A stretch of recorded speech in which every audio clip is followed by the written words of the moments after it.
aber ich traue mich nicht, Therapie zu machen bis jetzt. War so ein bisschen so eine kleine Entschuldigung für meine Eltern, dass ich so war, wie ich war, dass ich denen das Leben so schwer gemacht habe, obwohl die eigentlich immer für mich da waren und immer mich unterstützt haben bei allen meinen verrückten Plänen, auch als ich mein Studium abgebrochen habe zum Beispiel und gesagt habe, so, ich werde jetzt Rapper. Ey Fotze, ich zeig dir, wer der Boss ist.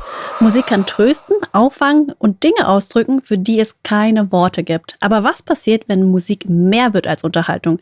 Wenn sie hilft, mit Krisen umzugehen? Willkommen beim Mary Jane Podcast. Schön, dass du dabei bist. Ich bin Jung, Mitgründerin der Mary Jane Berlin. Und heute sprechen wir über Musik als etwas, das weit über Unterhaltung hinausgeht.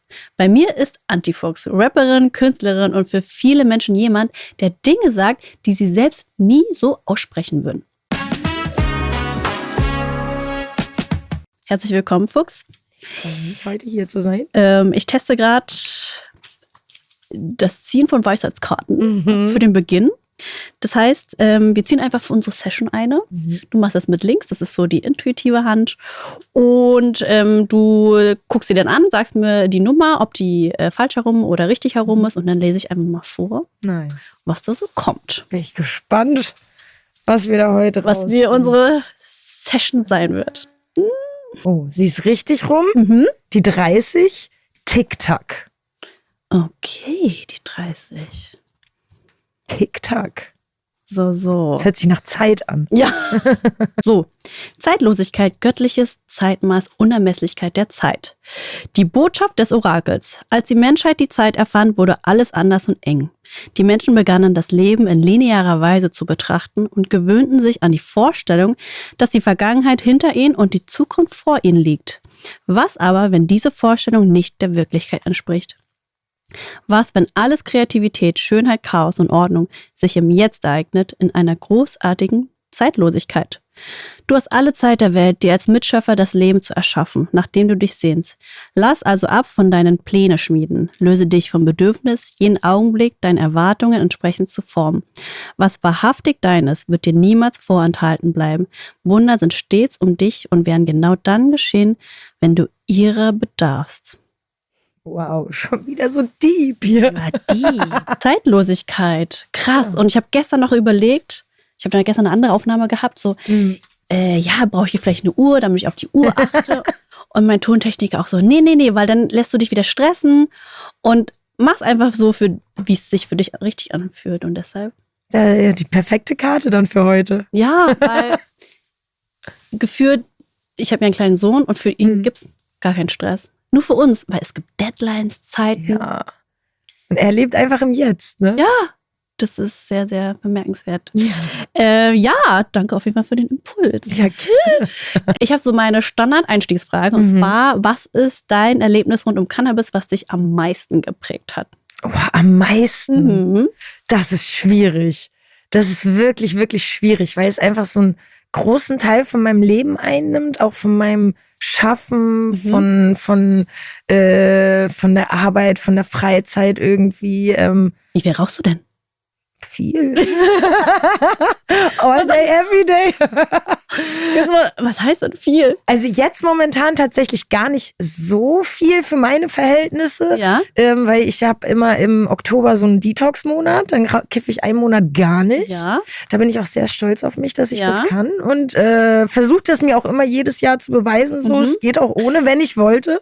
Danach habe ich immer erst so eine Phase, wo mir ein Joint reicht am Tag.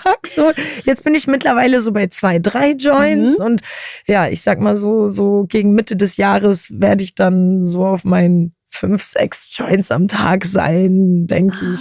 Also es ist immer im Festival Sommer da ein bisschen mehr als im Winter, so, aber es ist mal mehr, mal weniger. Ist es eine Gewohnheit oder spürst du dann was und dann denkst du dir, okay, jetzt möchte ich rauchen? Also was bringt dir das Rauchen?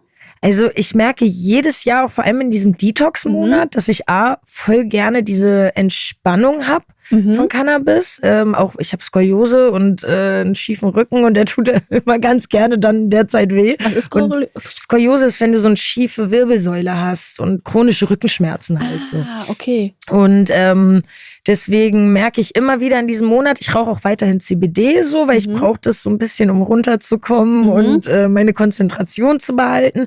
Aber das hilft mir halt gerade bei den Rückenschmerzen gar nicht so viel. Da merke ich immer wieder, oh Gott, ich will jetzt einfach einen rauchen, damit ich einfach mich entspannen kann. So. Und also so von der Entspannung her, vom Körperlichen her. Und dann natürlich, ich liebe es, kreativ zu sein, wenn ich einen geraucht habe oder Texte schreiben, nebenbei einen rauchen und so. Und dann total in so dieses, in so ein Fokus mit Scheuklappen und dann bin ich auch voll in der Zone drin einfach. Und krass. Das heißt, würdest du sagen, Platz 1 ist körperliche Entspannung oder ist das mentale Entspannung?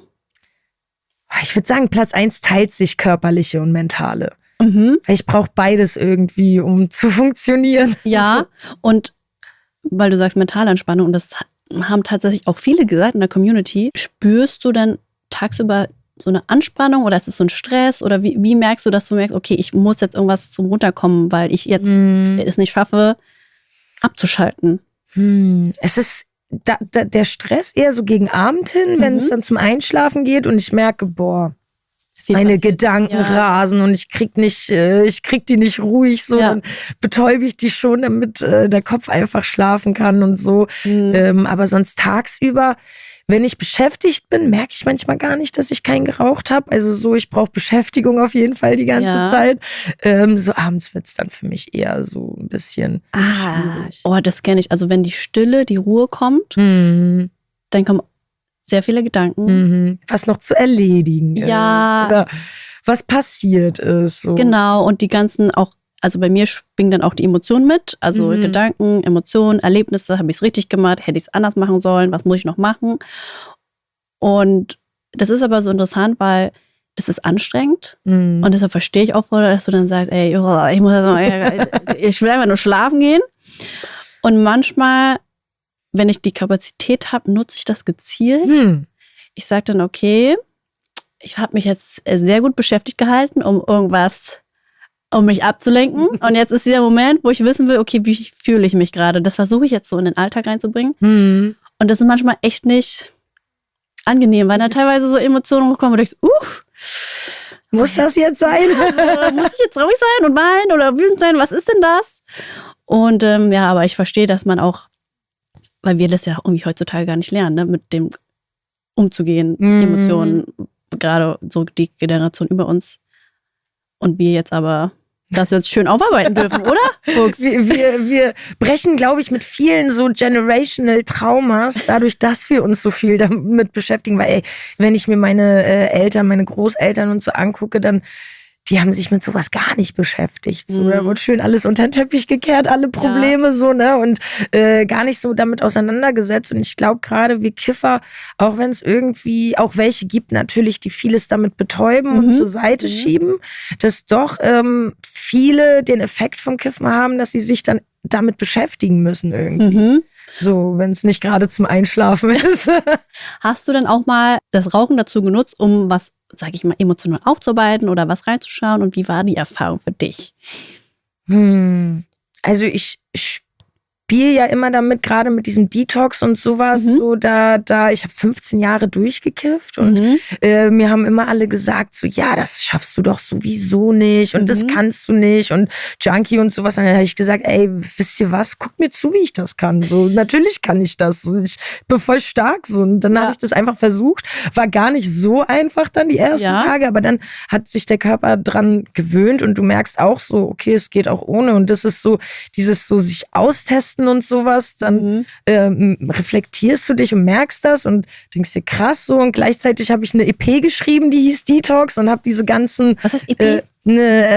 Das ist wie ein Album, aber es sind weniger Songs drauf. Genau, so 5, 6 Songs hatte ich drauf und die hieß halt Detox und da habe ich mich halt so ein bisschen so mit diesen ganzen Kiff-Etappen beschäftigt. Also vom richtig high sein bis halt zu diesem Detox, dieser Detox-Phase. Das habe ich halt so für mich so eine kleine Fallstudie gemacht sozusagen und das dann so in der Musik verarbeitet. Es war schon interessant, das mal so anzugehen. Du hast gerade gesagt, Musik verarbeitet. Tust du mit allen Songs etwas verarbeiten? Oder gab es so einen Song, wo du sagst, boah, der ist jetzt so heavy, alle Emotionen laufen gerade durch mich, aber auch irgendwie befreiend? Da habe ich viele, glaube ich. Also viele, wo irgendwie so, gerade wenn es persönlicher wird, das musste ich auch erst mit den Jahren lernen, so dieses Persönliche, weil ich komme aus dem Battle-Rap, also so richtig dem Harten, wo gedisst wird und sowas. Ja. Und dann so richtige Musik zu machen, das war auf jeden Fall schon ein Weg für mich, auch mal so persönliche Sachen zu verarbeiten. Und ich weiß nicht, ich habe einen Song 1999, da, wo ich so ein bisschen meine Familiengeschichte so verarbeite. Und da habe ich schon gemerkt, habe ich auch währenddessen viel geweint, also musste auch viel abbrechen und dann erstmal nicht weiterschreiben. Ja. So, wenn ich den performe, ich hatte ein Konzert vor 2 Jahren, da war meine Mama dann da musste ich auch ganz schlimm auf der Bühne weinen. So. Und da merkt man schon, also dass viel auch losgelassen werden kann, wenn diese Worte mal oder diese Gedanken mal einfach ausgesprochen werden. Ja. So. Weil sonst liegt das irgendwo auf deiner Seele und du kriegst das nicht raus und dann hast du das einfach mal aufgeschrieben und verstehst es dann auch, woher diese Traurigkeit vielleicht kommt, woher dieses Schwere kommt. So. Und das wird dann irgendwie auf einmal viel leichter.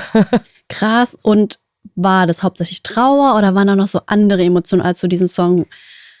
Auf jeden Fall auch so ein bisschen, wie soll ich das sagen, Reumütigkeit, ist das vielleicht das richtige Wort? Weil es war so ein bisschen so eine kleine Entschuldigung für meine Eltern, dass ich so war, wie ich war, dass ich denen das Leben so schwer gemacht habe, obwohl die eigentlich immer für mich da waren und immer mich unterstützt haben bei allen meinen verrückten Plänen, auch als ich mein Studium abgebrochen habe zum Beispiel und gesagt habe, so, ich werde jetzt Rapper und die sich erst dachten, oh nein, was macht Aber dann haben die gesagt, okay, go for it, oder wie? Ja, und haben mich auch weiterhin unterstützt, so, weil die verstanden haben, ey, ich habe mein Studium, ich habe in Flensburg studiert. Ich komme aus Flensburg, bin da aufgewachsen und habe dann sozusagen meine Thesis mitgenommen und bin dann in den Ruhrpott gezogen, habe angefangen an der Musik zu arbeiten und jedes Mal, wenn ich die Thesis geschrieben habe, habe ich dann einen Song geschrieben, lieber so, um mich abzulenken und dachte mir, okay, ich schreibe jetzt erstmal einen Song, dann mache ich da weiter und da 2, 3 Jahre kam es dann irgendwie nicht dazu, dass ich die fertig kriege. Habe ich irgendwann gesagt, nee, weißt du was? Also, das war deine Bachelorarbeit. Ja, genau. Das war wirklich der letzte. Ja. Und dann hat sich noch die Studienprüfungsordnung geändert und so. Ich hätte nochmal nachstudieren müssen, 2 Jahre. Und das habe ich dann nicht für mich gesehen. Ich wusste, ich werde diesen Beruf in meinem Leben nicht einschlagen wollen. Was hast du denn studiert? Internationale Fachkommunikation, Technik übersetzen. Also so Bedienungsanleitungen übersetzen, technische Bücher, Lehrbücher und sowas. Und also es ist kein schlechter Beruf, auf jeden Fall. Es ist ein gutes Handwerk, würde ich sagen. Wird jetzt immer so ein bisschen mehr durch automatische Übersetzung und durch Computerübersetzung, KI und so immer hinfälliger, würde ich sagen, so ein bisschen. Aber trotzdem ein super Beruf. Also ich hätte ja auch irgendwie dann nochmal eine Nachschulung machen können und weiß ich nicht, im Gericht übersetzen oder so, so eine Geschichte machen, aber das wollte ich einfach nicht. Ich wollte Musik machen und dann habe ich mich irgendwann musste ich diesen Weg gehen lassen und habe gesagt, das ist das Erste, was ich in meinem Leben abbreche und aber bewusst abgebrochen. Ja. Genau, also dadurch hat sich das auch für mich nicht wie ein Rückschritt oder so angefühlt oder wie so ein etwas, was ich verloren habe oder fehlgeschlagen ist, sondern ich habe erfolgreich abgebrochen. Mit wie vielen Jahren war das? Boah, da müsste ich so 28, glaube ich. Krass. Fast 30, so irgendwie dazwischen. Das ist krass, weil du warst ja kurz vor der Ziellinie, dass du da, also ich finde, das ist ein krasser Willen, weil ich hätte dann einfach durchgezogen, weil ich mir denke, ich mache das einmal zu Ende, ne? Manchmal dieses alte, also Mindset mit wer A sagt, muss B sagen, ne? Aber zu sagen, nee, ich fühle das gar nicht, ich breche das jetzt ab und mache die Musik, das war echt schon ein großer Schritt. Aber du hast es so vollkommen gefühlt, ne? Da waren keine Ängste oder irgendwas. Also tatsächlich Ängste schon immer so ein bisschen. Also was heißt Ängste? Ich habe sie gespürt und ich habe gemerkt, okay, da ist ein Risiko auf jeden Fall, wenn ich das jetzt komplett mache. Und ich habe noch so nebenbei, ich habe so Callcenter-Jobs und sowas gemacht. Und dann kam schon irgendwann so die erste Tour an, wo ich als Support mitfahren sollte. Und dann war halt eben die Frage so, gibst du jetzt das, was du hast, auf? Oder gehst du halt volles Risiko und setzt auf die Karte, auf die du Bock hast? Und dann habe ich mich einfach so aus dem Bauchgefühl heraus dafür entschieden, weil ich mir dachte, mein Gott, wenn es jetzt nicht klappt, dann studiere ich halt in 5 Jahren zu Ende. Das nimmt mir dann auch keiner mehr weg, so, da hält mich auch keiner von ab.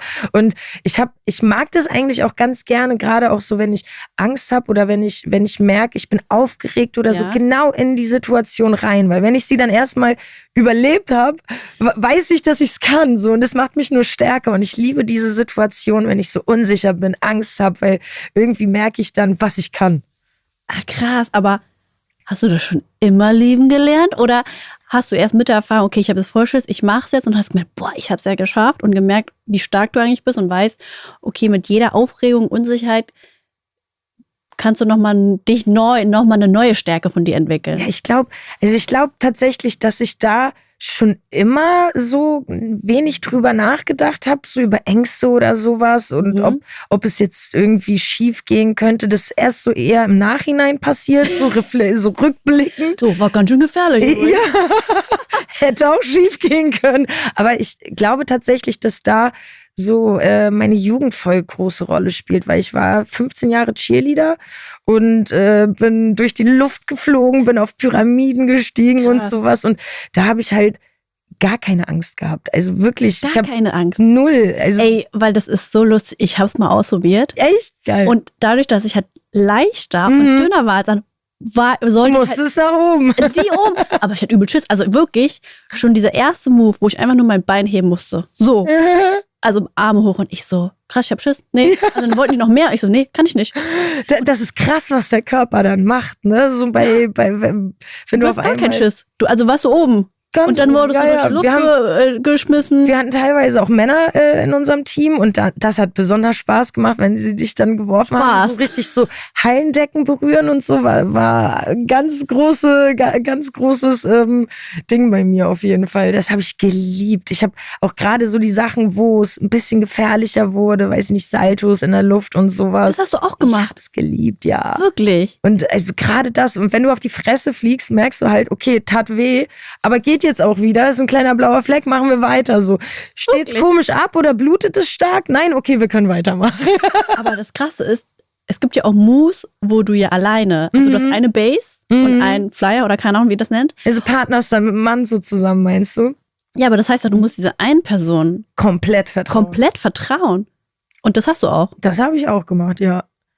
Okay, krass. Du hast gesagt, ich vertraue dir? Ja. Dass du mich fängst und wenn ich fliege ich auf die Fresse. Ja, wenn ich fliege. Oder brech dir die da. Das habe ich auch schon getan. Wenn irgendwie ein Spotter hinten schlecht stand und du dumm gefallen bist, mit dem Ellenbogen habe ich bestimmt 2, 3 Nasen gebrochen aus Versehen. Aber du hast dann trotzdem weitergemacht. Ja. Also natürlich im Training machst du dann eine Pause und derjenige wird verarztet. Ich bin aber auch schon in der Meisterschaft beim Bodentouren im Salto auf dem Gesicht gelandet und bin aufgestanden und dann musste aber die Routine weitergehen. Wir haben noch 2 Minuten. Und Ton hast du auch noch gemacht. Natürlich. Also du hast vieles gelernt, zurückzustecken und in dem Moment, wo du deine Show ablieferst, wirklich abzuliefern. Ich glaube, das hilft mir so in solchen Angstsituationen auf jeden Fall, aber auch gleichzeitig zum Beispiel auf der Bühne, wenn mal was schief läuft oder so. Ja. The show must go on. Das wird mir wenig angemerkt dann, weil... Krass, ich meine, du bist ja schon wörtlich auf die Fresse. Was soll mir Schlimmeres noch passieren? Oh mein Gott, du bist einfach aufs Gesicht so. Also direkt frontal einmal drauf. Und dann hast du einfach weitergemacht. Ja, aufgestanden, Pompoms genommen und getanzt. Also ich hatte danach auf jeden Fall eine Gehirnerschütterung. Also so viel steht fest. Krass. Aber es hat mich nicht davon abgehalten. Krass, das heißt also, Ängste kennst du. Du weißt, wie es ist, Ängste zu überwinden. Und du hast ja von dem einen Song erzählt, 1999, ne? Der dich emotional am meisten mitgenommen hat. Da waren eher so Trauer. Da waren noch andere Emotionen? Hatten wir das schon? Ja, Reumütigkeit, genau. Und als du praktisch den geschrieben hast du schon diese ganzen Emotionen gefühlt oder in dem Moment, wo du im Studio warst und das ausgesprochen hast? Eher beim Schreiben. Also beim Aufnehmen tatsächlich, da bin ich etwas mehr im Fokus, was die Aufnahme angeht. Natürlich sind hier und da dann einige Stellen, so musst du mal durchatmen so und du nimmst ja nichts am Stück auf, du nimmst ja 1000 Takes auf und das verliert dann so ein bisschen die Emotionen so während des Prozesses, so, aber beim Schreiben, du denkst über die Situation nach. Was sagst du nicht? Nimmst du irgendwas und verschönerst das jetzt zum Beispiel und ne, du machst so Mini-Entscheidungen und denkst dir am Ende so des Tages, so da bin ich auch durch dieses Betteln und sowas, mir war schon immer super krass Authentizität wichtig und deswegen entscheide ich mich auch immer wieder in so Schreibprozessen dafür, eher etwas direkt zu sagen und wirklich das Kind beim Namen zu nennen und nicht irgendwie schön zu reden, weil was bringt es mir am Ende des Tages? Krass, weil ich habe auch gemerkt, dass wenn man Dinge ausspricht, und zwar laut und jemand anderes zuhört, dass das voll viel mit sich macht und auch dieses, weil du ja sagst, reumütig, dieses es tut mir leid oder auch dieses ich schäme mich. Das ist so, oh krass, aber ich merke auch, wenn man das einmal sagt, dass da so viel passiert in einem, aber gleichzeitig auch viel losgelassen wird, glaube ich. Ja, also Last von den Schultern einfach auch mal fällt, die du irgendwie mit dir rumträgst und auch vielleicht nicht verarbeitest dadurch, dass du nicht darüber sprichst, glaube ich. Das ist schon, da merke ich auch, gerade wenn ich so einen Song fertig geschrieben habe, dass da richtig so ein Knoteneimer platzt so und auf einmal viel leichter ist. Krass, so ich habe es ausgesprochen, es ist draußen, ich bin ehrlich mit mir und jetzt darf ich es loslassen. Aber das habe ich auch gleichzeitig gerade so, wenn man jetzt wieder den Battle-Teil nimmt, den ich so habe, so auch das, wenn ich mich über irgendwas aufrege, sei es in der Musiklandschaft oder sei es irgendwie ein politisches oder gesellschaftliches Thema oder sowas, das hilft mir auch ungemein, wenn ich mich dann einmal auskotze und alles einfach mal rauslasse, so meine Gedanken und dann bin ich auch viel harmonischer wieder danach. Hey, das ist auch eine Frage und zwar, denn Musik ist ja so sehr direkt, konfrontierend und teilweise so wütend und aggressiv. Und ich wollte auch ein paar Lines mal vorlesen, für die dich nicht kennen. Weil da habe ich eine Frage dazu. So, hier steht so, Beispiel Wut. Dumme Fotzen kriegen Schiss und schicken Rücken, um zu regeln. Ich drehe einen Joint auf dem Arsch deiner Bitch. Ey Fotze, ich zeig dir, wer der Boss ist. Und ich so, krass, das wirkt so, das ist so voll energetisch und wütend. Und das wäre nämlich auch meine Frage gewesen. Bist du privat, kannst du da auch so extrem wütend werden oder sagst du, du verarbeitest das schon alles in deiner Musik, dass du alles da schon rauslässt? Ich würde sagen so und so. Also ich hatte früher, wenn ich zum Beispiel irgendwie getrunken habe, meine Freunde haben mich schon früher so Fuchs als Spitznamen und so genannt und dann immer, wenn ich besoffen irgendwie ein bisschen randaliert habe oder ein bisschen unangenehm wurde, habe ich gesagt, das war ich nicht, das war Antifuchs so. Also zum einen habe ich das schon, dass ich das so ein bisschen teile. So, früher war es die Besoffene, so jetzt ist es halt mein rappendes Ich, so sie trinkt nicht mehr. Dadurch ist sie auch viel angenehmer geworden. Ist aber, wenn ich Momente habe, in denen ich mich aufrege, dann rege ich mich auch gerne auf, so auch im Privaten, so dann lasse ich das raus und merke dann auch, das brauche ich einfach, weil sonst bin ich den ganzen Tag wütend und passiv-aggressiv, dann bin ich lieber einmal laut und einmal zickig und dann bricht es einmal aus und dann geht's auch wieder. Also du schreist dann herum, wirfst du dann auch was rum oder ist es eher so, du schreist? Nee, es ist eher ein lautes sich aufregen. Ein lautes Ey-Fotze. Genau, aber eigentlich, also tatsächlich, ich bin niemand, der irgendwie so cholerisch ohne Grund wird oder sowas. Ich bin eher so, wenn es Ungerechtigkeiten sind. So zum Beispiel bei Ey Fotze geht es ja um, also das sage ich nicht aus Spaß, das sage ich zu einem übergriffigen Türsteher und diese Story ist auch aus meinem echten Leben sozusagen. Also diesen Moment hatte ich, wo ich mich auf einmal Stirn an Stirn mit dem Seku irgendwie angeschrien habe und ihn halt versucht habe, in dem Moment das Gefühl zu geben, was er mir gerade gibt mit seiner Übergriffigkeit, so ihn zu entmännlichen, ihn wütend zu machen, so das kriegt er in dem Moment von mir zurück, so 3-mal so hart. So, nicht und ist er auch wütend geworden? Wahrscheinlich schon. Er war sehr wütend. Also ich bin auch aus dem Club geflogen und nicht mehr reingekommen. Aber ja, das war ihr wart beide wütend. Wir waren beide und habt euch hochgeschaukelt. Ja. Genau. Aber er ist letztendlich geplatzt und hat mich eine Treppe hochgeschubst und sowas. Und da ist bei mir dann halt die Hutschnur geplatzt. Und ich habe gesagt, Bruder, du Fotze, ich zeig dir gleich, wer der Boss ist. Dann wurde ich auch nur noch von meinem Produzenten so um die Hüfte gepackt und wurde weggetragen, so, während ich gepöbelt habe. So. Und das ist so mein Ding. So. Ich hasse Ungerechtigkeit. Wenn ich Ungerechtigkeit irgendwie wahrnehme, nicht nur mir gegenüber, auch wenn es so gesellschaftliche Themen gibt. Ich glaube, deswegen war mir auch natürlich auch dieser Kampf um Cannabis so wichtig, so den wir ja alle Jahre lang geführt haben und ich auch in meiner Musik, schon bevor es legal war, wo ich mir immer noch Probleme mitgemacht habe, so trotzdem mit reingebracht habe, weil es einfach eine Ungerechtigkeit war und ich dagegen angehe so. Und irgendwie ist, glaube ich, auch dieses Anti in meinem Namen nicht nur so ein Ding so ist.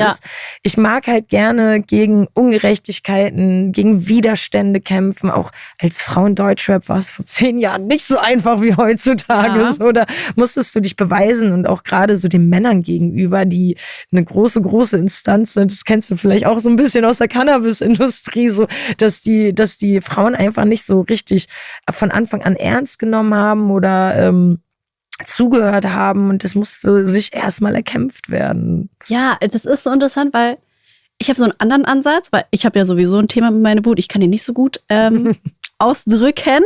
Ich bin eher so der Typ, dass ich dann eher so traurig bin und ich bin eher der Typ, dass ich mir also früher dachte ich bin ja immer viel zu soft und sensibel und irgendwann habe ich gecheckt, nee, das ist eigentlich auch meine Superpower, dass ich eigentlich jedem Menschen, den ich begegne, schon mit meiner herzlichen, offenen, liebevollen Art begegne und dadurch Menschen, die mich sehen und das respektieren, da sage ich auch, das ist gut und die das nicht respektieren, dann denke ich mir so, okay, dann passt halt nicht. Und das ist auch so interessant, wo du das Thema Feminismus und so, weil ich oftmals das Gefühl hatte, dass manche Frauen dann halt extra so aufdrehen, dominant und aggressiv, aber ich genauso merke, dass unsere softe, emotionale, sensible Seite eigentlich mindestens genauso stark wahrgenommen wird bei anderen Menschen und dass wir uns das auch so erlauben dürfen, diese Seite zu zeigen, weil auch Männer haben diese Seite. Jeder Mensch hat diese Seite. Ich muss ja gar nicht Männer oder Frauen sagen, jeder Mensch hat diese Seite und in dem Moment, wo du die einfach zeigst, früher dachte ich auch mal, boah, ist ja voll schwach oder das kann ich nicht sagen, ich kann auch nicht vor anderen Leuten heulen. Aber heutzutage habe ich das Gefühl, wird das eigentlich gut aufgenommen. So. Und man wird mindestens genauso gehört. Oder was ist so deine Erfahrung? Also ich muss tatsächlich sagen, voll interessant, also ich finde den Gedanken halt voll interessant, weil früher, als ich angefangen habe und mir die Maske angezogen habe, davor habe ich schon so Musik ohne Maske gemacht und dann hatte ich so meine ersten Jugendzentrum-Auftritte und habe da irgendwie meine Songs performt und dann der mir das so ein bisschen geregelt hat, kam dann zu mir und sagte, ja, du machst so super Musik und wir würden dich voll gerne fördern und wir haben hier Jugendförderung, die das supporten kann und bla und aber mach mal ein bisschen nettere Musik. Mach doch mal nicht so viele Schimpfwörter. Die als Frau steht das doch gar nicht. Das macht doch mal Süßeres. Das wird dir doch viel besser stehen. Das hat mich so wütend gemacht.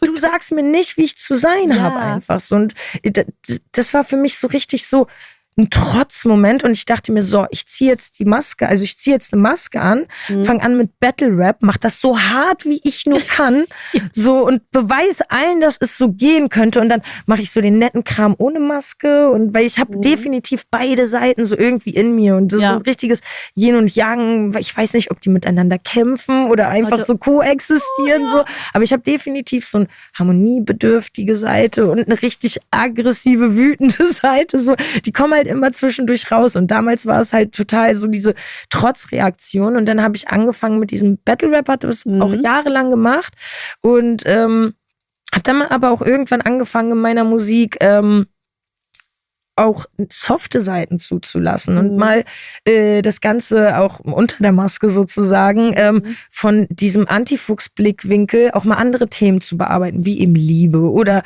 irgendwie so Herzschmerz oder keine Ahnung, halt so seichtere Themen, aber trotzdem auf meine Art und Weise so. Und wie kam das an bei denen? Ganz gut. Also natürlich, wenn ich so ein bisschen R&B-gere Sachen gemacht habe oder poppigere Sachen, kam dann gleich so, du hast dich verändert, wir wollen den richtigen Rap und so. Ach, aber das ist mittlerweile zum Glück nicht mehr ganz so schlimm, dass die Rap-Hörer so Scheuklappen aufhaben und sagen so, nee, wir wollen nur Rap. So, alles andere geht nicht. Ich kann mittlerweile, aber ich habe mir meine Fans auch erzogen so ein bisschen.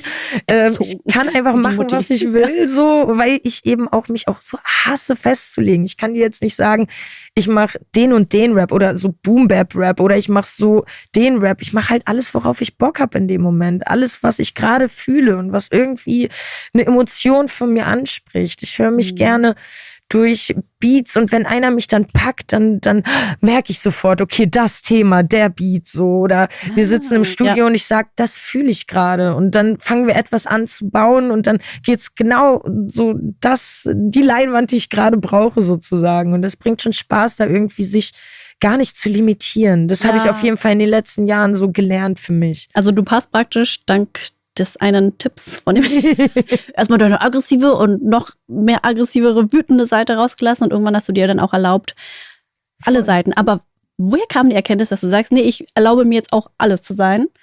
Oder gab es da einen Moment oder gab es einen Impuls? Wie war das damals? Ich würde gar nicht mal sagen, dass das so eine bewusste Entscheidung war. Das war viel mehr, ich habe da jetzt so ein Thema, ich habe eine Idee, ich habe hier auch noch ein cooles Instrumental, was irgendwie zu dieser Idee passt und ich probiere es einfach mal aus und mach das so. Und dann kommt am besten noch jemand, der sagt, nee, das kannst du nicht machen. Ich weiß noch zum Beispiel ich habe einen Song, der heißt Baklava und Bitches, so wo es irgendwie genau darum eigentlich geht, so zum einen so Baklava, das süße, romantische und halt die Bitches, obviously, das oberflächliche und körperliche so und ich habe einfach nur diesen Titel so ein paar Freunden erzählt und die meinten so, nee, das kannst du nicht machen, Baklava und Bitches und es gab bis dahin nur diesen Titel. Aber warum?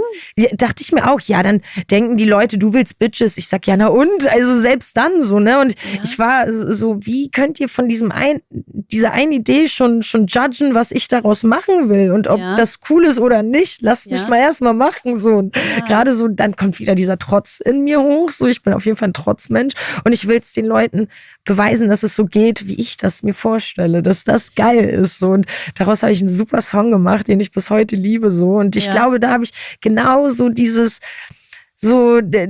beiden Elemente ganz gut ineinander bekommen. So dieses Harte und Rohe und dieses Süße und Verletzliche irgendwie. Und ich liebe die Herausforderung einfach. Das heißt, du hast beides in einem Song verpackt und das war so interessant, weil du ja vorhin gesagt hast, du hast beide Seiten, aber du weißt nicht, ob sie gegeneinander kämpfen oder eins sind.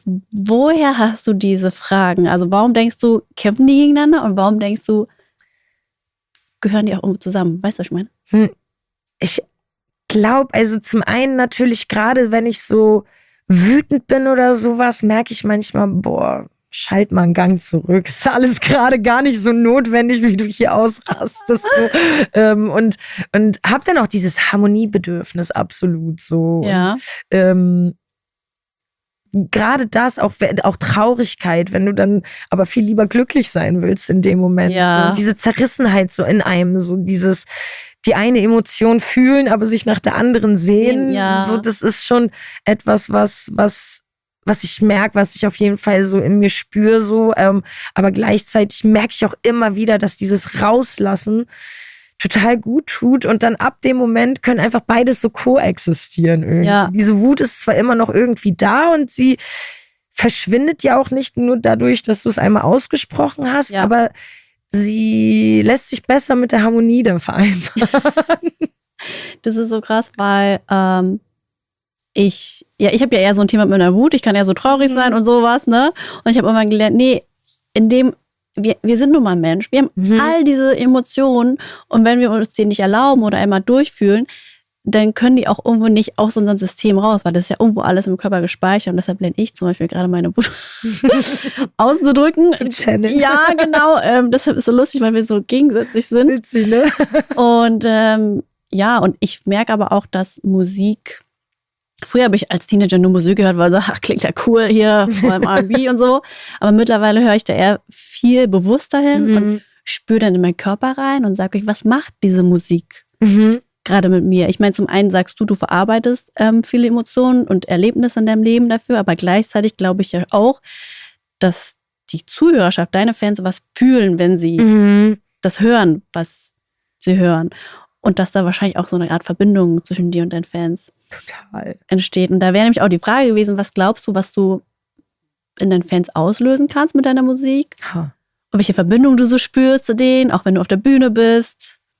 Also ich muss tatsächlich sagen, gerade viele meiner Fans sind so richtige Die-Hard-Fans. Die tätowieren sich mein Logo, die kommen zu jedem Konzert und das ist schon krass zu sehen, wie viele Menschen irgendwie durch die Musik mitgerissen werden und irgendwas fühlen für sich. Ja. Und gerade so bei dem Song wie zum Beispiel 1999, der sehr deep war, wo ich meine eigene Geschichte erzählt habe, kamen viele Leute zu mir und sagten, boah, du hast das erzählt, das hat mich voll an meine Jugend erinnert und das fühle ich auch. Und zu sehen, dass man nicht alleine ist. Weil ich hatte lange Zeit, gerade dadurch, als Frau im Rap, vor 15 Jahren warst du einfach ein Außenseiter. Du warst die eine, so in jeder Clique, die eine Frau so mäßig. Und das sind schon, glaube ich, so Sachen, die man mitnimmt, die man einfach lebt, aber gleichzeitig irgendwo so ein Vorreiter für andere dann ist und die da merken, okay, krass, der geht's genauso oder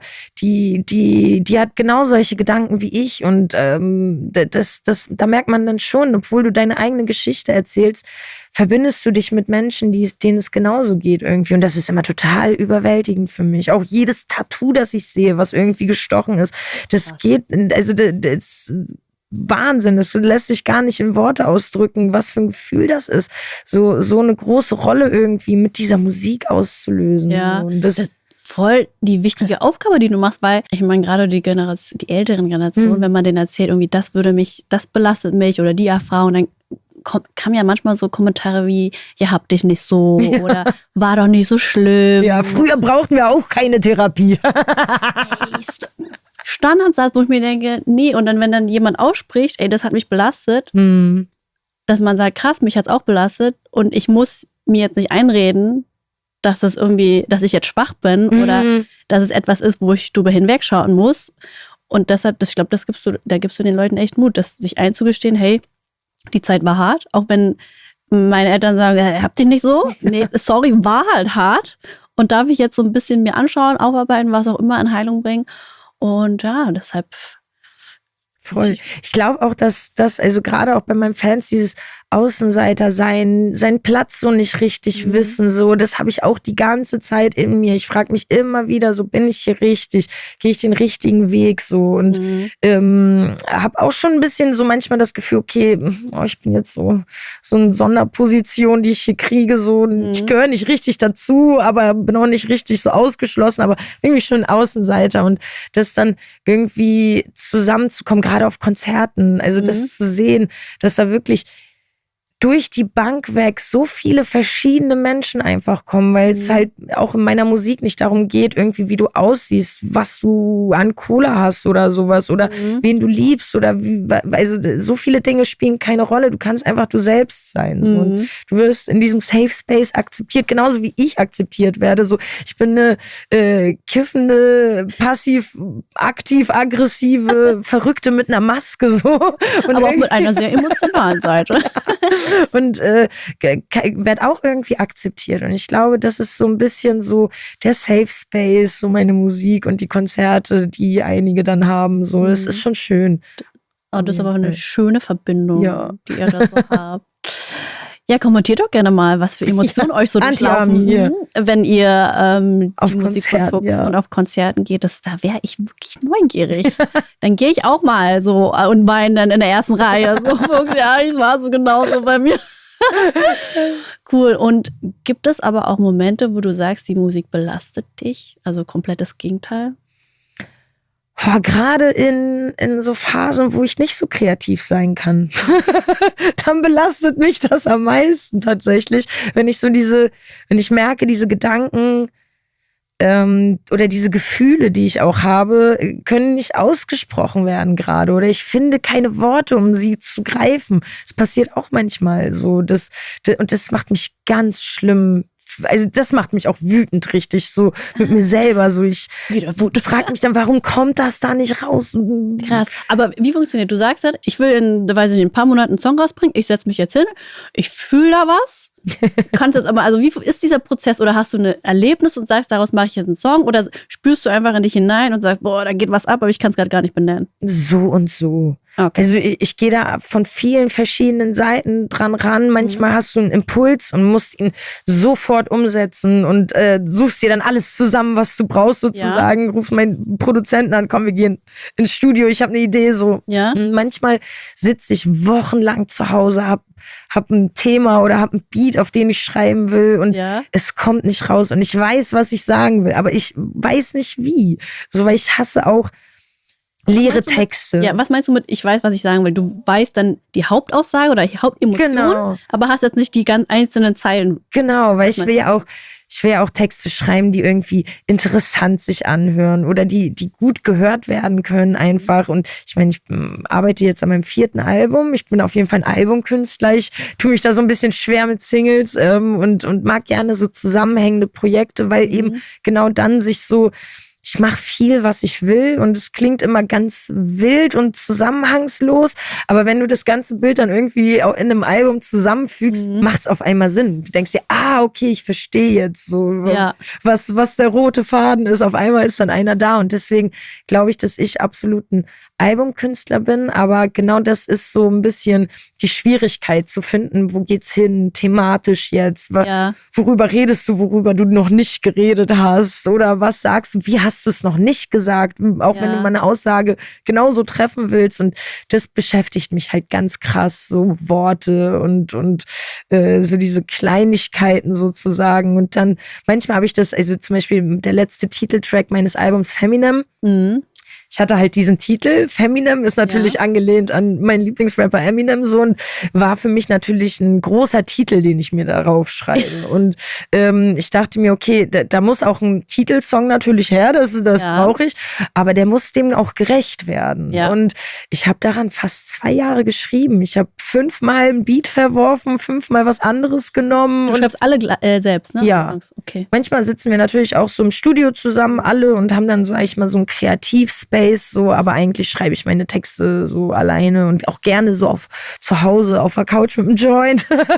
Das heißt, du hast ja gesagt, dich frustriert es, wenn dann nichts kommt, aber wann ist dieser Moment, das was kommt? Weil man sagt ja immer oft, also ich kenne das auch, wenn man sich so krass Gedanken und Druck und weiß ich was alles macht, kommt es einfach nicht, aber in dem Moment, wo man sagt, scheiß drauf, ich lasse es los, das Thema, dann kommt so, wups, da kommt wieder der Geistesblitz in der Entspannung, ne, geführt. Das gibt wirklich so oft, weiß ich nicht, gerade auch wenn wir im Studio sitzen und es geht wirklich nur noch um eine Zeile, die geschrieben werden muss, aber die muss halt wow sein und dann du Pressure, but no pressure, ja.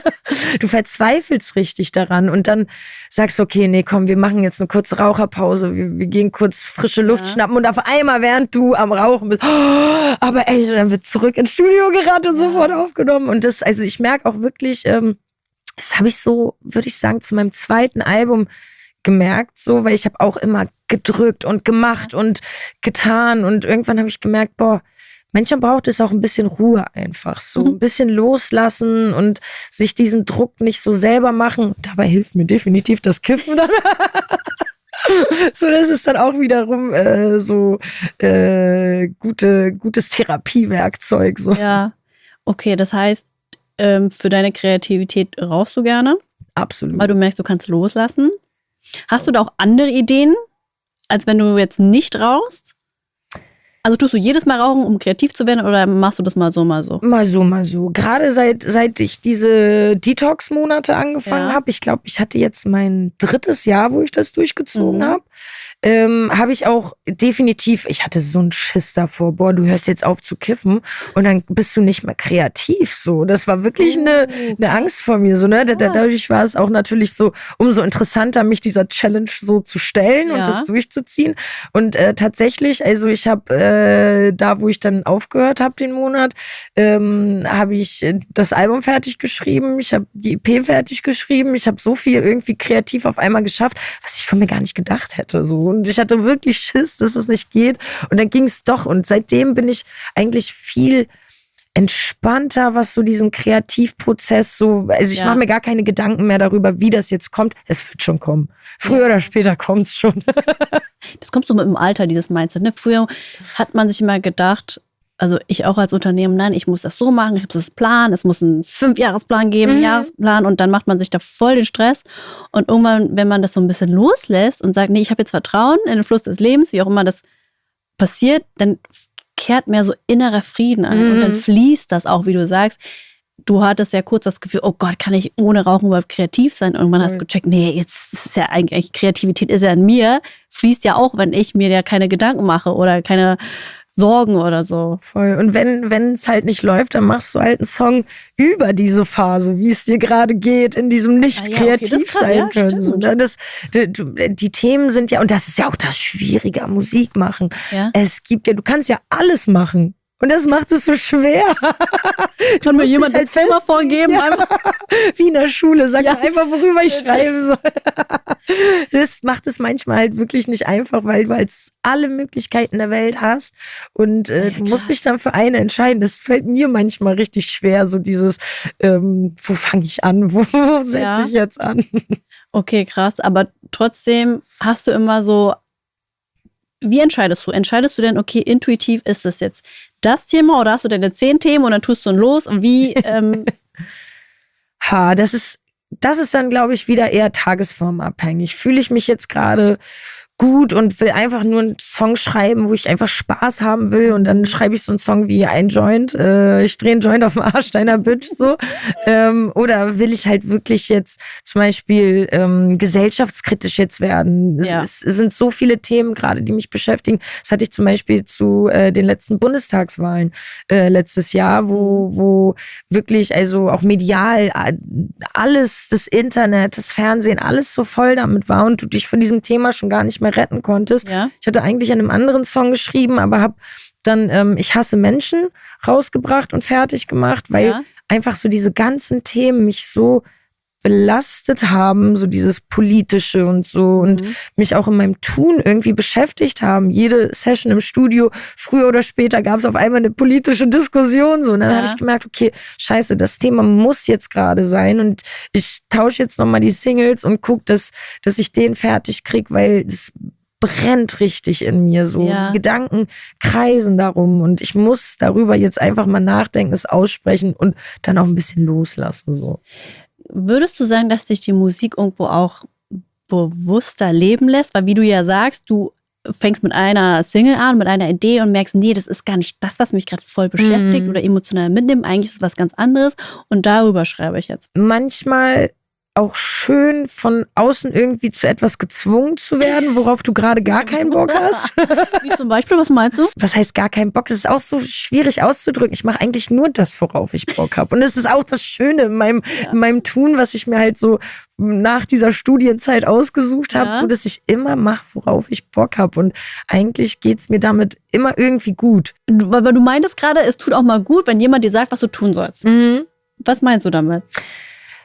Ich habe zum Beispiel 2022, gerade wo mit Corona das so immer noch eingeschränkt war und sowas, habe ich vom Münchner Volkstheater ein Angebot bekommen und eine Anfrage, an einer Trap-Oper mitzuarbeiten. Und genauso habe ich auch erstmal geguckt, okay, erzähl mir mehr. Und das war super interessant. Die haben halt ein Theaterstück mit Musik sozusagen gefüllt und mit halt Hip-Hop-Sachen und haben mich dann angefragt, ob ich die Songs dafür schreibe und dann auch darin auftrete sozusagen. Und natürlich, der Rahmen ist vorgegeben, die Themen sind vorgegeben, das Stück ist da. Wir haben das noch zusammen sozusagen zu Ende gefeilt in den Proben. Ich habe währenddessen die Texte und die Songs geschrieben und dann habe ich da am Münchner Volkstheater einfach spielen dürfen. Also, und das zu einer Zeit, wo zum Beispiel alle Konzerte gerade noch abgesagt wurden. Und natürlich war das nie eine eine eigene Idee von mir. Ich bin da jetzt nicht so kreativ reingegangen,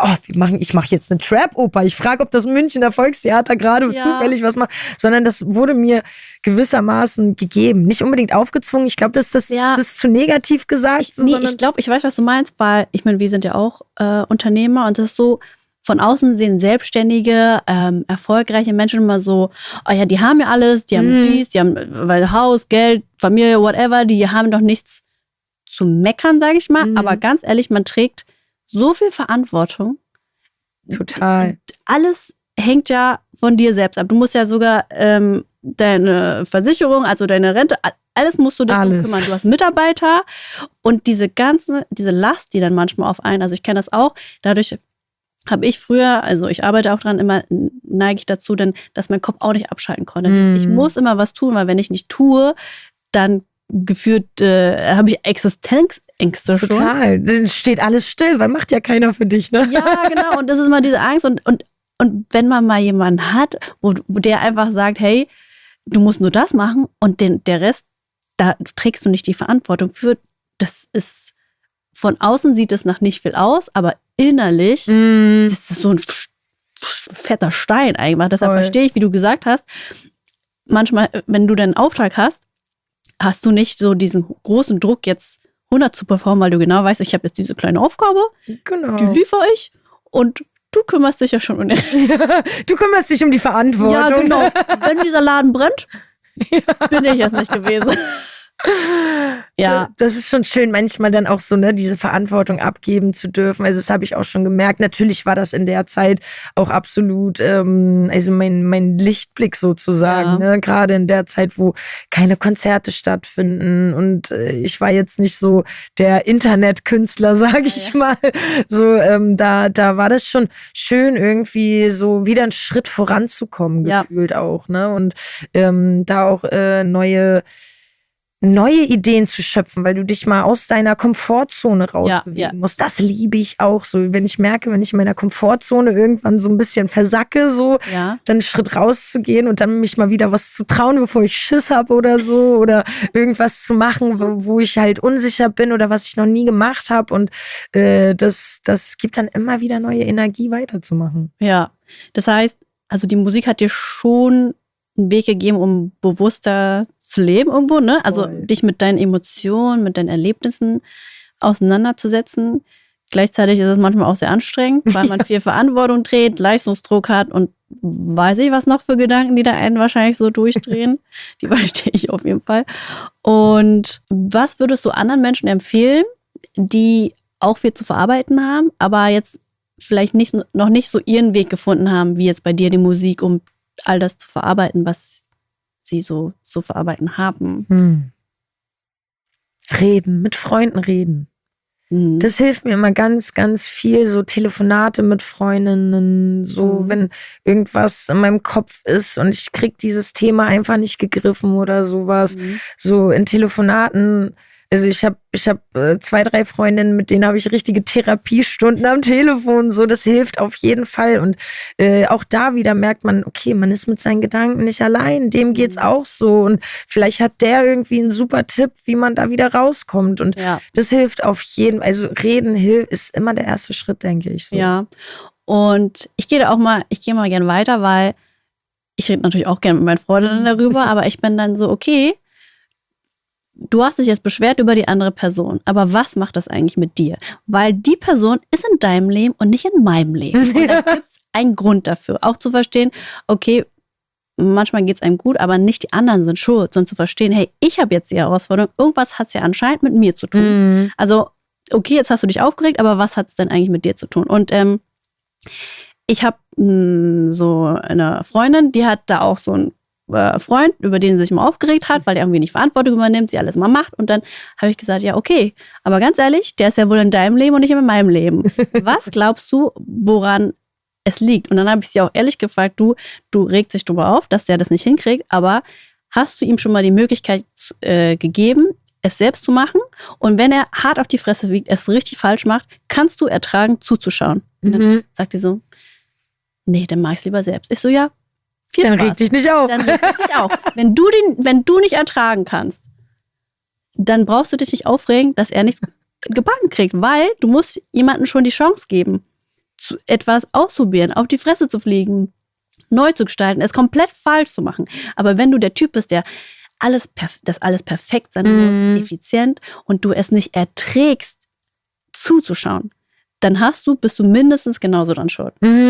Weil es ist ja immer, also Beziehungen zu Menschen, das ist immer eine Dynamik. Weißt du, was ich meine? Das heißt, wenn du lernst zu ertragen, wird er seine Erfahrung machen und irgendwann wird er es mindestens vielleicht sogar besser hinkriegen als du. Ja, oder auch vielleicht zwischendurch einfach zu dir kommen und sagen, ey, du hast vielleicht recht, ich brauche deine Hilfe. Ja, genau. Dass sie halt auch, dass die sich so getragen fühlen und sagen, okay, ich werde jetzt nicht die ganze Zeit dumm angemacht von der oder angemeckert oder irgendwas, dass die Person einfach sagen kann, nee, ich krieg's nicht hin, können wir es zusammen machen. Voll, diesen Raum auch geben so ein bisschen. Ich meine, also jeder Mensch hat irgendwie Sachen mit sich rumzutragen und jeder ist irgendwie durch seine Erfahrungen geprägt und manchmal hat eine Aktion oder irgendwie ein Tun von einem Menschen ja gar nichts damit zu tun, was mit der Situation ist, sondern mit all seinen Erfahrungen, die er im Leben gesammelt hat. Und sei es Trauma, dass es auf einmal eine Abwehrreaktion auf irgendeine bestimmte Situation ist. Es gibt so viele Kleinigkeiten. Ich glaube, das, was viel hilft, gerade im so Zusammensein oder im Zusammenkommen von verschiedenen Menschen, ist einfach auch Verständnis für den anderen. Nicht jeder hat das erlebt, was du erlebt hast. Ja. Nicht jeder denkt so, wie du denkst, gerade wenn man jetzt so an neurotypische, neurodivergente Köpfe denkt. So, jeder hat irgendwie eine andere Verkabelung in seinem Gehirn. Also neurotypische und neurodivergent. Es hat was auch mit ADHS zu tun und mit, ich will das jetzt nicht falsch sagen, so viel gefährliches Halbwissen.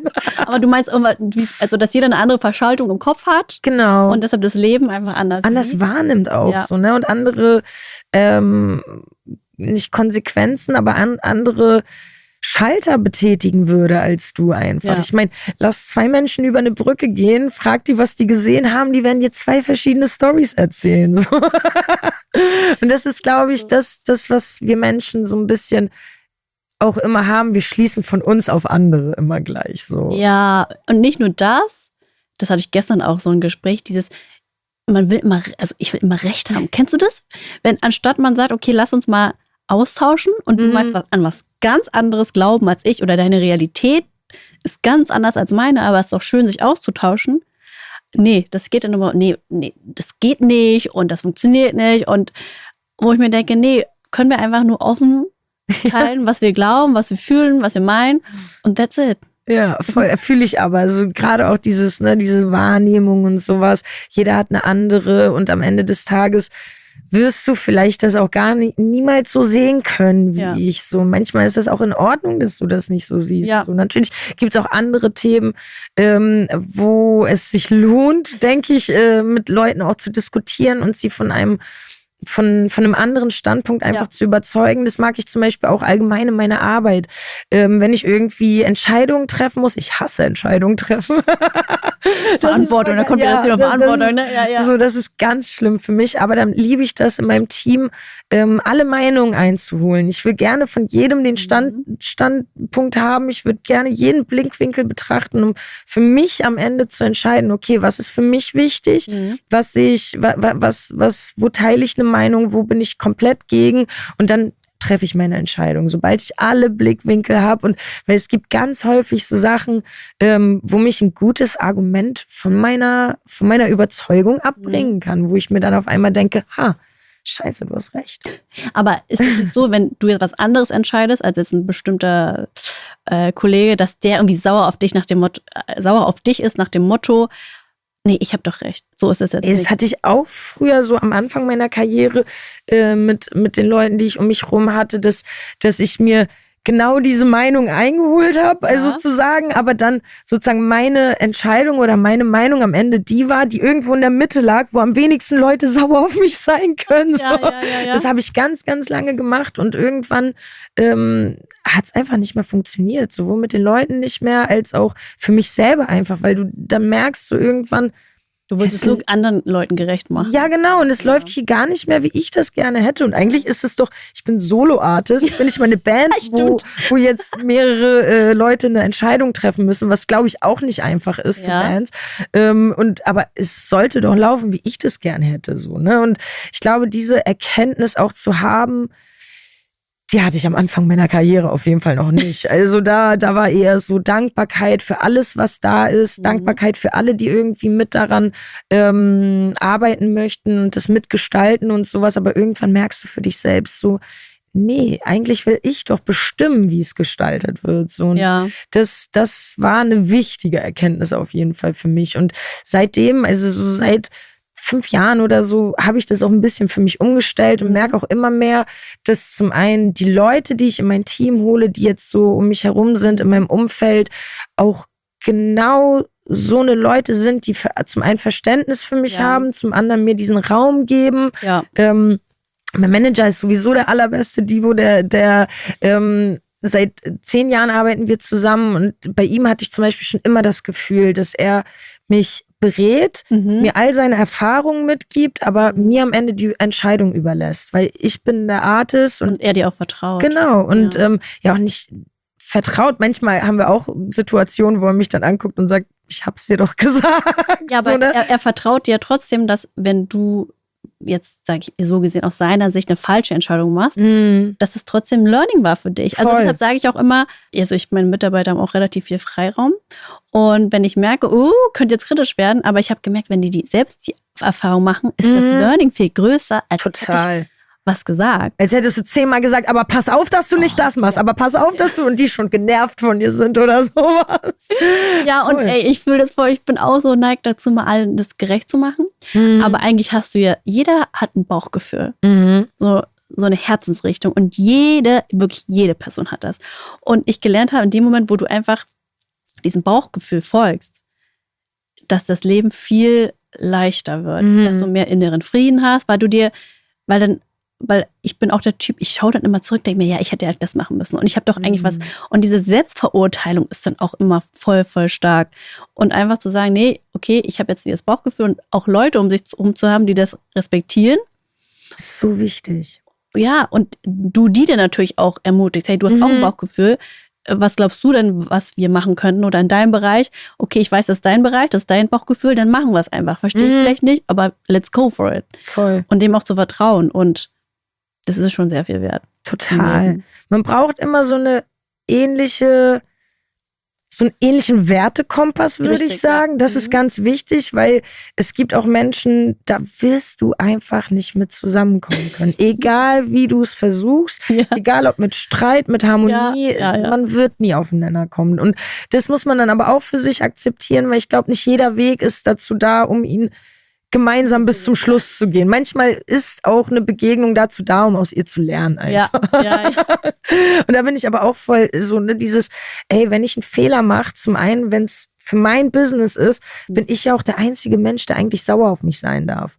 So, eigentlich darf ja keiner um mich herum, ist ja mein Business so letztendlich so. Ich entscheide hier und ich muss diese Verantwortung muss ich dann am Ende des Tages auch tragen, so. Und man macht nicht immer die richtigen Entscheidungen, aber wichtig ist halt wirklich, dass man daraus lernt. Ne? Ja, ich glaube auch ehrlich gesagt, dass es keine falsche und keine richtige Entscheidung gibt. Weil manchmal ist so, mein Bauchgefühl hat mir doch das gesagt, aber eigentlich lief es schlecht. Aber wenn man zurückblickt, war dann diese, ich sag mal, schlechte Erfahrung, hatte so ein krasses Learning, so eine tiefe Bedeutung, du hast irgendwas Großes über dich erkannt, dass es einfach notwendig war für den nächsten Schritt. Weil wir Menschen neigen ja auch dazu zu sagen, das war eine schlechte, das war eine gute Erfahrung. Ich sag immer so, nee, eigentlich sind Erfahrungen neutral und irgendwas nimmst du doch draus mit. Und dementsprechend, ja, ich habe zum Beispiel eine Freundin, die sagt halt, geschäftlich lief es halt gar nicht letztes Jahr. Und ich so, ja, aber was war denn privat? Die so, ja, sie hatte viele Themen in ihrer Beziehung aufgelöst, viel nähere Bindung zu ihren Kindern und ich so, dann war es doch gut, dass dein Geschäft scheiße lief, oder? Weil dann war sie gezwungen, sich mit ganz anderen Themen zu beschäftigen. Deshalb sage ich, dass per se gibt es keine schlechten Erfahrungen. Das war die Erfahrung, die du gerade machen sollst, um vielleicht näher mit deiner Familie zu kommen, mit deinem Partner. Du weißt es nicht. Voll.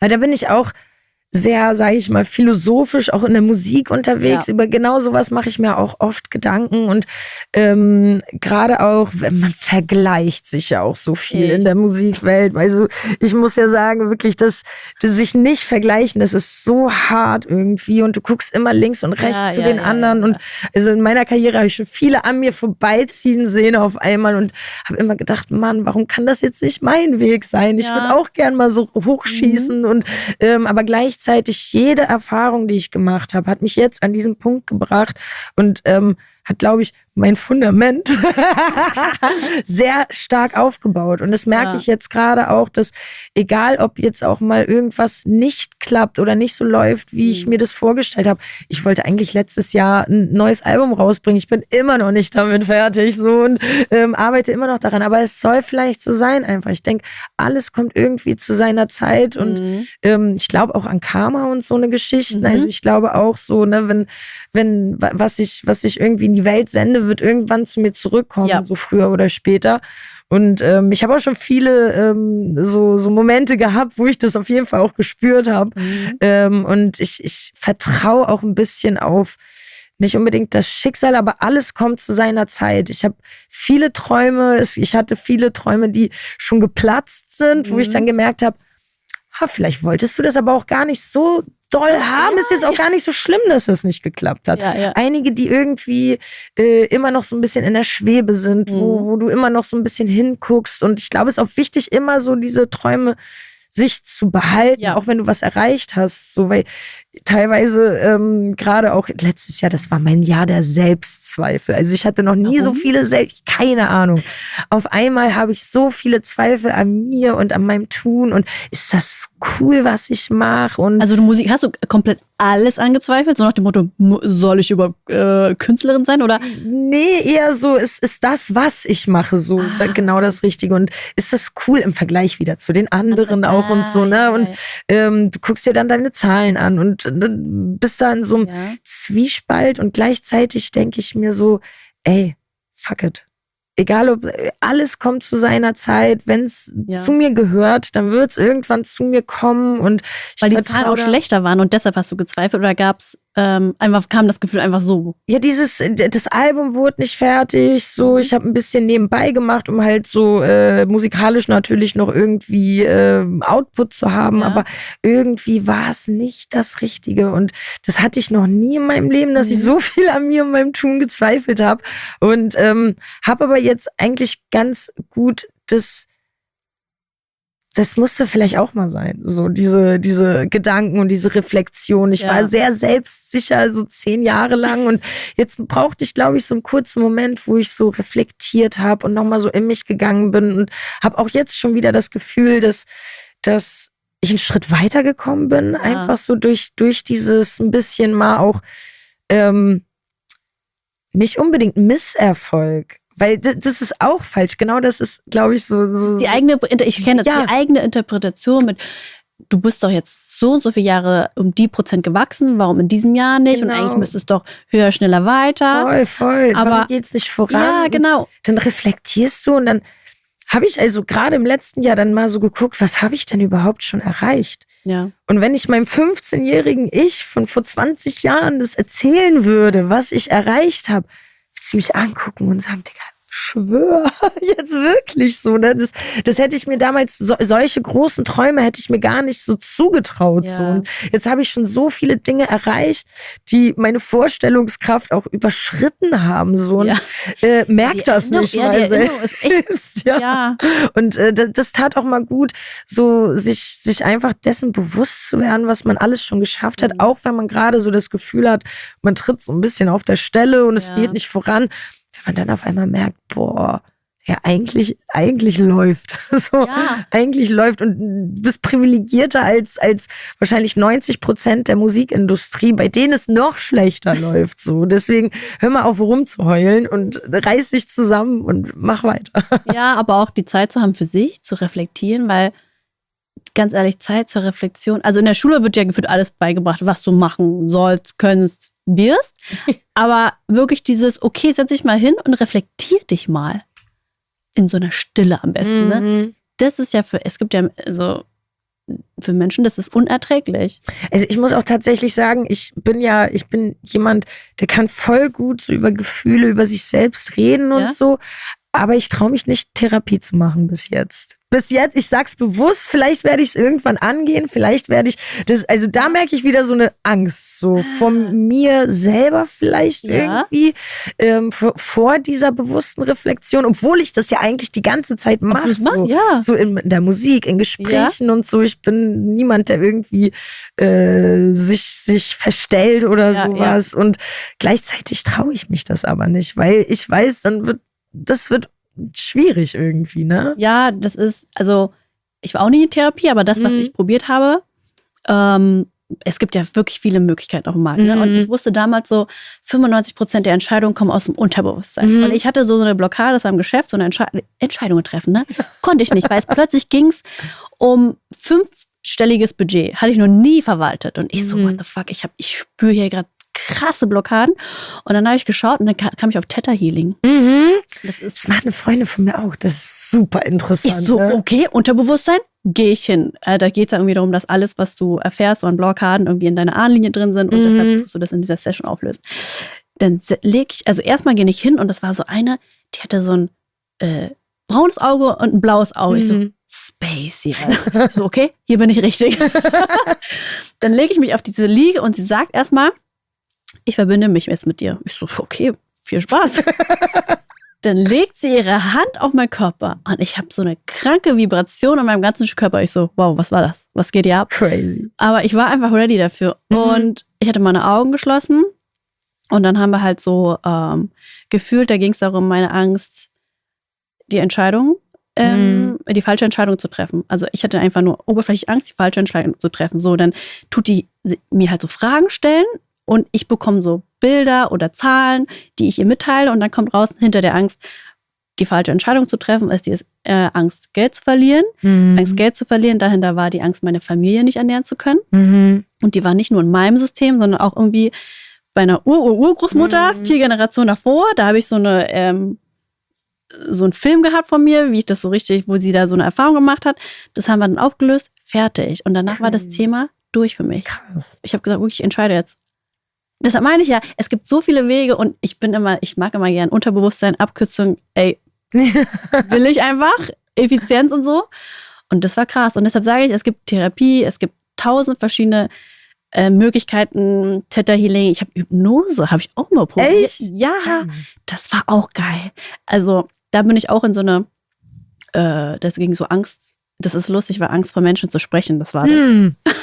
Krass. Und da ging es wirklich um nicht genug sein, abgelehnt zu werden, sowas. Bin ich auch in so einer Vergangenheitssituation. Das hat alles einen Ursprung ja irgendwie in der Kindheit. Bin ich auch zurückgereist, aufgelöst, fertig, sind wir raus. Hab viel geweint, komme ich raus, ich so, boah, fühle mich viel leichter. Gleich so. Ja, und eigentlich das Wichtigste ist, das habe ich auch lustigerweise vorhin zu einer anderen Person gesagt, es geht nicht wirklich um die Technik oder Therapie oder Theta Healing oder Hypnose oder whatever.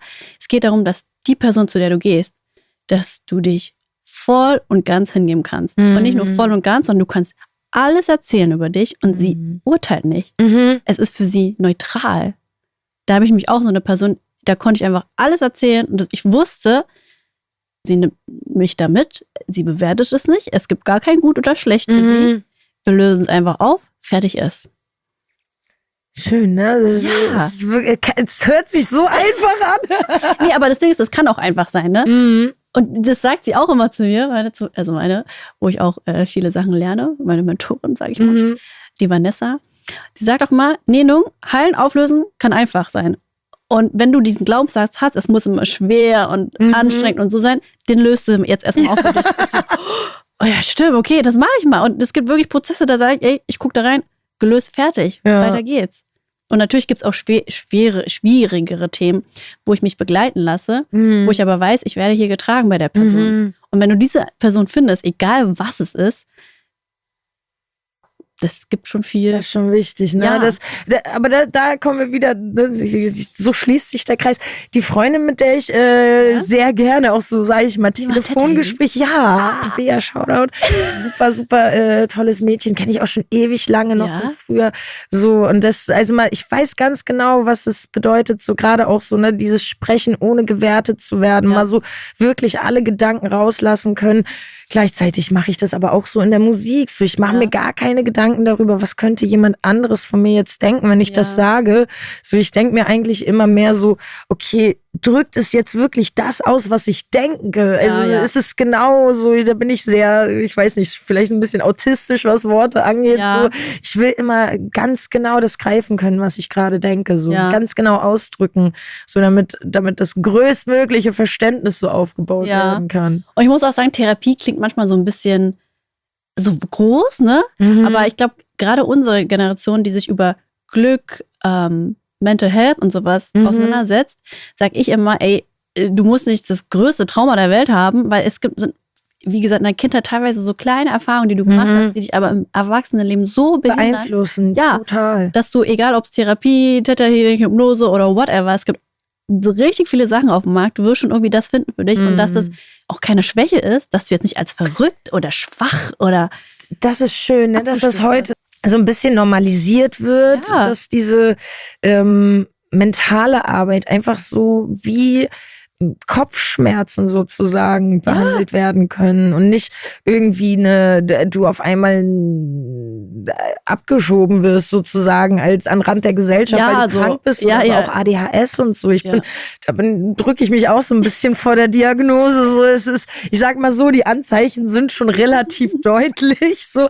Aber ich habe tatsächlich, ich glaube, und das glaube ich, kommt bei mir noch so ein bisschen so aus dieser Elterngeneration, wo das noch ein bisschen verpönt war, zum Beispiel ein Kind mit ADHS zu haben, das ist gleich schrecklich und so. Und dass ich mich deswegen so ein bisschen davor drücke, diese Diagnose zuzulassen, weil in meinem Kopf ist dann gleich Diagnose krank. Ich bin krank und ich bin auch gar nicht krank. Ich bin auch voll normal eigentlich. So.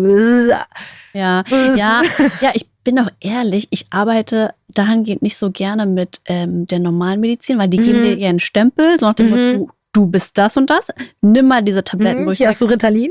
Wo ich mir denke, nee. Also alles, was im Körper, was ich habe, hat eine emotionale, seelische, energetische, whatever Ursache.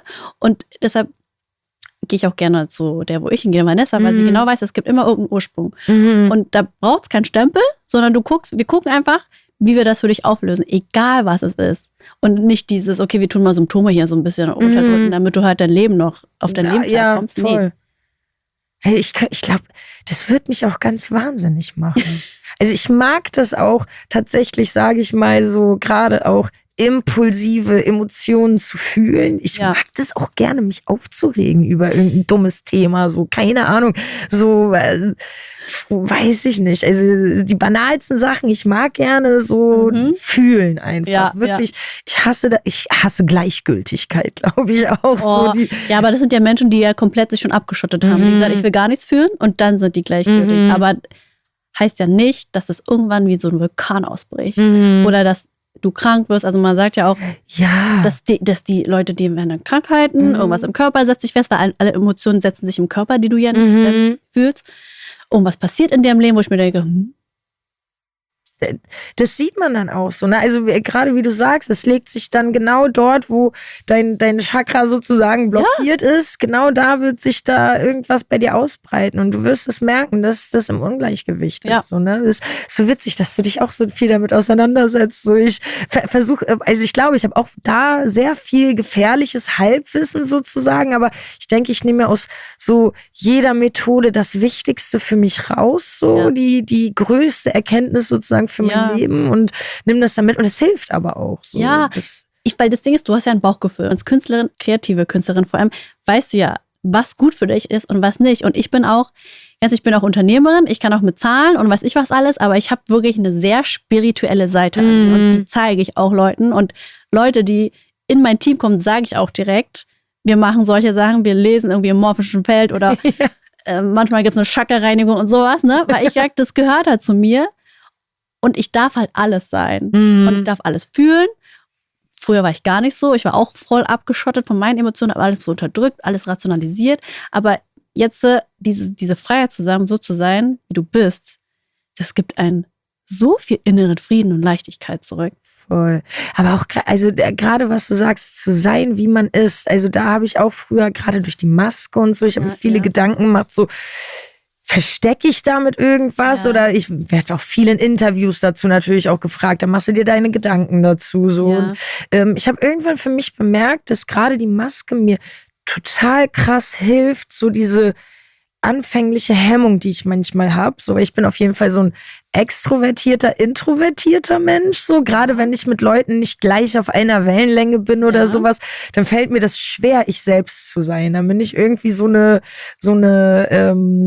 Schwiegertochter-Version von mir. Und Wirklich? ja, Wie total. ist diese Schwiegertochter? Die ist total höflich und die redet auch voll ordentlich und so. Und also ich merke immer so, wenn ob Antifuchs oder Emilia so im Interview sitzt, so, aber gerade die Maske, so dieses Anziehen der Maske und dann einfach auf Knopfdruck ich selbst sein zu können, das hilft so krass. Und das hätte ich, also als ich sie mir angezogen habe, habe ich gar nicht an diese Möglichkeiten sozusagen gedacht, was sie mir geben könnte irgendwann. Und ich muss sagen, so, ich lasse es mir immer ein bisschen offen, ob ich sie irgendwann ausziehe, so, aber ich genieße die Maske, so, weil sie mir eben diese Möglichkeit gibt. Diesen Schutz, auch irgendwo Schutz, diese Abgrenzung zu den Menschen, okay.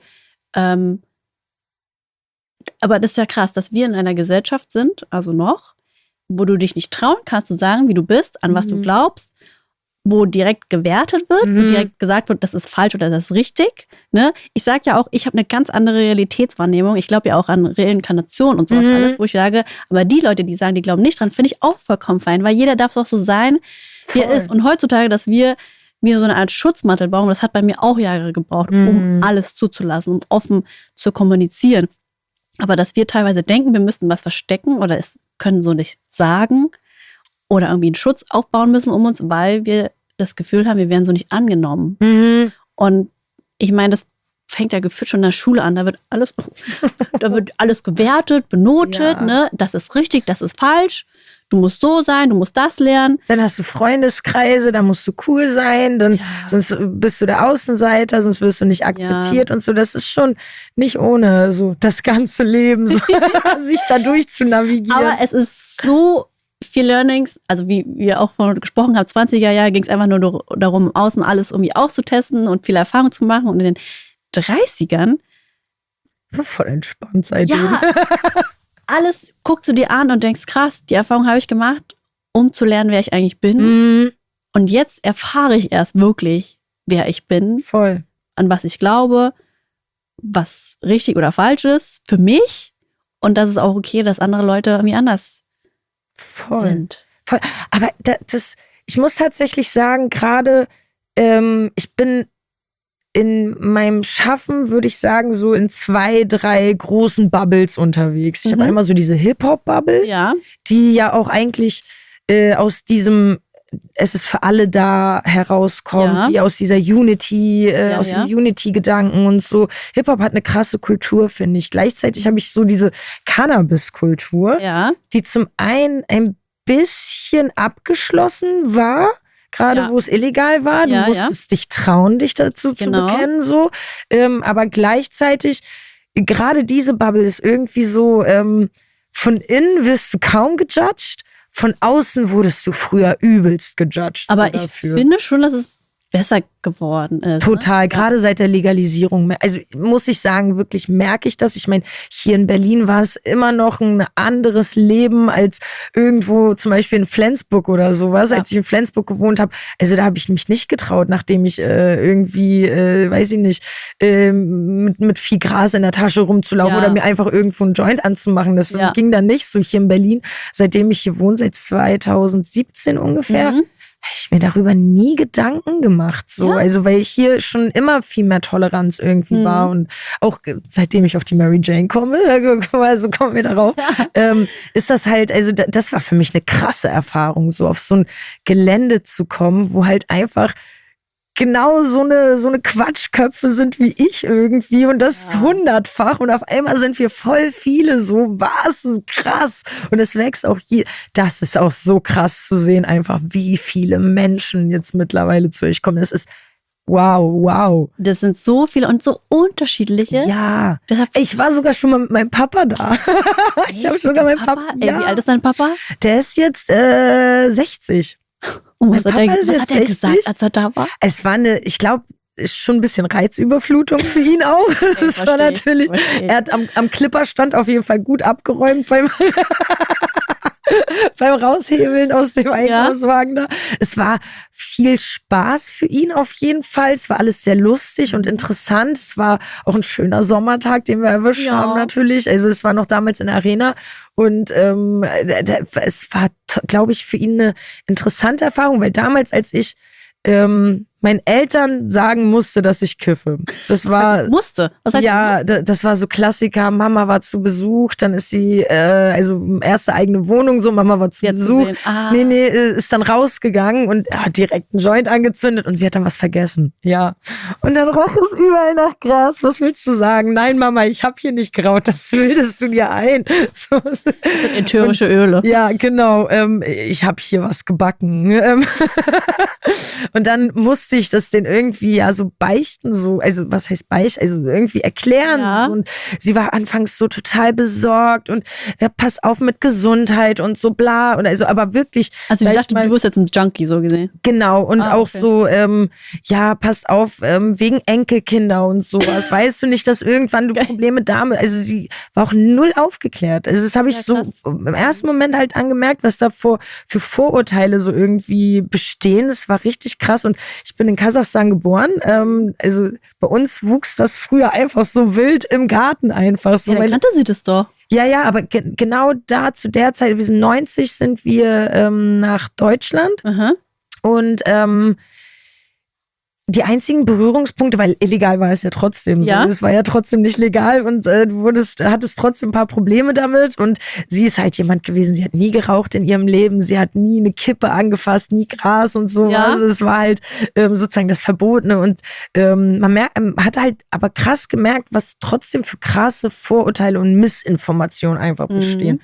Und seitdem habe ich mir das zur Aufgabe genommen, so meine Eltern aufzuklären. So gleichzeitig war das auch total der Impuls so in der Musik, dass ich gesagt habe, ey, ich verstecke mich von meinen Eltern nicht. Ja. Dann werde ich mich auch in meiner Musik nicht verstecken. Das wird definitiv Thema. Also so, das war dann für mich klar so. Und, aber Stück für Stück habe ich dann auch gemerkt, wie ich meine Eltern halt auch immer mehr positiv davon überzeugt habe, dass das jetzt nicht für mich bedeutet, dass ich der faule Kiffer, der nichts geregelt bekommt, sondern ich bin ein High-Functional Weed-Smoker so und auch wenn man das jetzt so mit dem Abbruch von der Uni so betrachtet und sowas, ich glaube, meine Mama hat sich schon manchmal so ein bisschen Gedanken gemacht, ob es vielleicht daran liegt oder so, aber ich bin ja trotzdem meinen Weg weitergegangen und habe denen das bewiesen einfach so mit meiner Selbstsicherheit sozusagen, ey, ich gehe jetzt meinen Weg und ich weiß auch, wohin das geht und ich werde auch damit, das wird einen großen Teil, eine große Rolle bei mir spielen und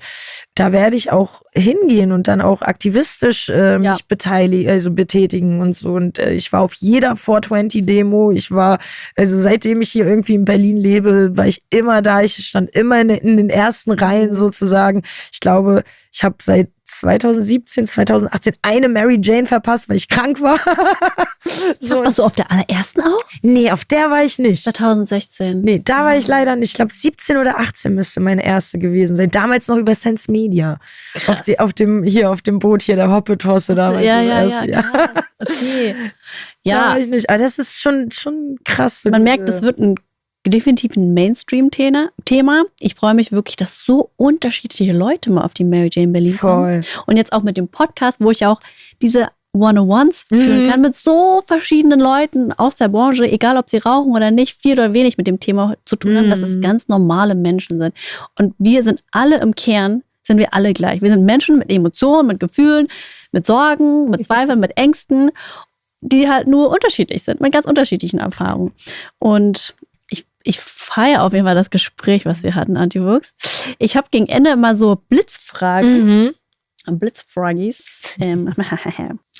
Größter Mythos rund um Cannabis. Dass wir faul sind. Die meisten sind high functional. Dein erster Kontakt mit Cannabis, positiv oder negativ? Mein allererster Kontakt war damals in der Clique mit dem ersten Freund. Die haben alle gekifft, die waren alle viel älter als ich. So. Und ich war, glaube ich, 15. Und es war viel zu jung, Kinder. Fangt bloß nicht so früh an. Euer Gehirn braucht das. Stellt euch vor, was aus mir hätte werden können, wenn ich noch 3 Jahre gewartet hätte. Also würdest du sagen, positiv oder negativ oder neutral? Es war anders. Es war anders. Ich kannte auch schon so diese Erfahrungen mit Alkohol und sowas, aber das war anders. Es hat einfach so einen ganz anderen Blickwinkel geschaffen, aber indem ich noch Verstand hatte irgendwie. Und irgendwie hat mich das voll gekriegt und ich dachte mir, interessant, das ist so dieser Blickwinkel. Aus dem hier betrachtet sieht die Welt viel schöner aus, so irgendwie. Und also ich würde sagen, positiv. Was würdest du Jugendlichen gern über Cannabis sagen in einem satz? Erst mit 18. Erst mit 18, Kinder. Wenn ich euch erwische. Also Scheller. Apotheke oder Fachgeschäft oder was ganz anderes? Also ich muss sagen, wenn das Recreational Fachgeschäfte-Netzwerk schon gut ausgebreitet wäre, hätte ich gesagt Fachgeschäfte, weil einfach jeder rankommen könnte. Und ich finde, jeder sollte das Recht darauf haben, einfach einen Zugang dazu zu haben. Durch die Qualität, die Reinheit, den Zugang, momentan medizinisch. Das kann man, glaube ich, so ganz gut zusammenfassen. Bühne, Heilung oder Adrenalin? Beides. Adrenalin und Heilung. Also Heilung durch Adrenalin. Beides. Auf einer Skala von 1 bis 10, wie groß ist das Stigma rund um Cannabis noch? 1 ganz wenig, 10 ganz viel. Ich würde sagen, wir sind mittlerweile so in der goldenen Mitte angekommen, bei so einer 5. So, es gibt immer noch, auch bei den Ärzten und sowas, also da sind wir auch noch nicht so weit, dass du einfach so easy dein Rezept beim Arzt vor Ort kriegen kannst, der da auch Verständnis für hat und sowas. Also das ist auch immer noch nicht so einfach. Gleichzeitig so in der normalen Gesellschaft gibt's immer noch Leute mit Vorurteile, wobei immer mehr, die noch nie gekifft haben, weil es illegal war, jetzt mittlerweile mal einen Joint geraucht haben und gesagt haben, oh, okay, ihr seid ja gar nicht so schlimm. Oder dass die einfach nur ein, 2 Pflanzen zu Hause angebaut haben, ne, und dann die Blüte verschenkt haben, ne, weil sie verstehen wollen, okay, was ist denn das überhaupt für eine Pflanze? Voll. 3 Wörter für dein Leben gerade. Boah. Ja, das ist... Also früher habe ich immer gesagt, komm, wir nehmen das einfach auch wieder. Das passt immer wieder gut. Das war der Titel meines 2. Albums. Love, Weed und Mittelfinger. Das ist gute 3 Wörter sind das, Santi Fuchs. Ja, cool. Wir haben ja jetzt viel geredet über ganz schön viele coole Themen, muss ich sagen. Wenn die Zuschauer nur eine Sache aus dieser Session mitnehmen sollen, welche wäre das?